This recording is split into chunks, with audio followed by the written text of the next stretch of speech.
Hey boys and girls, what's happening? Today we got a little brand new segment of Afraid to Ask. Afraid to Ask is a pretty cool thing that we do where we basically put it out to the public and we ask everybody, what are the questions you want answers to that you might be afraid to ask out loud in an archery shop? You know, those ones you sit down late at night and you kind of Google by yourself, and it's the stuff that you're afraid to ask. It's stuff that you feel like might be common knowledge to everybody else, but for some reason you have no idea.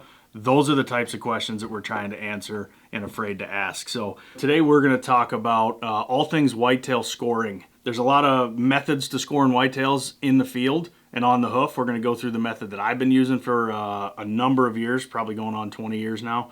And we're also going to talk about what is a whitetail antler made of, because that's some people think that's a big mystery or a big secret in terms of like the tines and how people refer to tines. And that's where we're going to start right now. So when you look at a whitetail, this happens to be a shed off Bob Marley, one of our farms in Kansas. You look at a whitetail, you see basically a main beam, and then all of a sudden you see some of these tines, right? Everybody knows that that's a whitetail hunter. This is a brow tine, this is a G2, this is a G3, according to some people. Well, the question that we're going to answer here today in the Afraid to Ask is, why is it called a G2 and why is it called a G3? That's a question that a lot of people ask, and a lot of people think there's some mystery behind it and they don't really understand what it is. They want to know what the G stands for. Well, I'm here to tell you the G stands for absolutely nothing.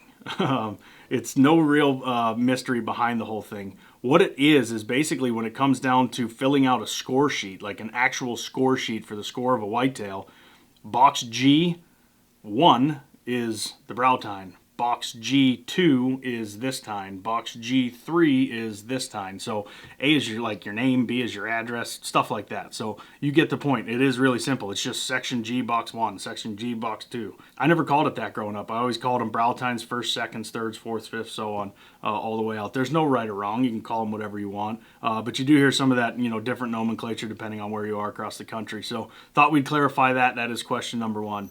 And then question number 2 comes down to field scoring a whitetail. Now this is a question that's hotly debated. A lot of people talk about the best method. I'm just going to give you the method that I've been using for a long time. I made my living scoring whitetails for years and years and years and years. And I had to be real accurate. And the method that I learned works for me. Hopefully it works for you. It's super simple. So let's get right into how we start. The first thing I do is I look at a whitetail on the hoof and I try to determine, is he a mature deer or not? If he's a mature deer, then okay, checkbox number 1, done and taken care of. Then I move on to his antlers. Now, provided he's got a normal looking standard set of antlers and he's not busted and hanging down one side and junk everywhere, provided he's fairly typical, I start immediately with a 100-inch frame. I give that deer a 100-inch frame.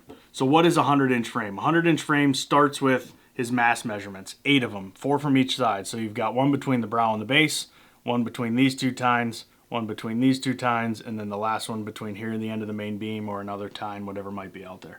So you got 4 of those on each side. That gives you 8. You add those up. Then I go to his main beams, right? So his main beams is going to be the measurement from here to here, all the way out. So you come right off the back corner of his eye. You start down here at the pedicle, all the way out. You put both of those together. And then you have his inside spread, of course, which we all know is inside like that. So that's it. You've got mass, main beams, and spread. When you put those 3 things together, you should have roughly 100 inches. Okay, on a mature deer, roughly 100 inches. So how do we get the 100? Mass measurements, generally average mass is going to be right around 30. So if you're right around 30, general beam length, when you add them together, is going to be about 50, 25 a side. Okay, so now you've got 50 plus 30 is 80, and then inside spread, 20 inches. So if you've got 50, 30, and 20, you are sitting on a 100-inch frame. So that's it. Stop right there. Bam. Yep, looks like he's got a 100-inch frame because he is a mature deer. From there, it's just as simple as start adding up tine length. Look at his tines, try to determine how long they are. Add them up in your head as you go. So you got, 4, 16, and 10. That's going to give me, a 30-inch in tine on that side. Same thing on the other side. Put those 2 together and you get the point. Now, once I have his tine length, I'll put that on top of the 100. So let's say in Bob's case, he's got 60 inches of tines, 100-inch frame. That's 160 inches.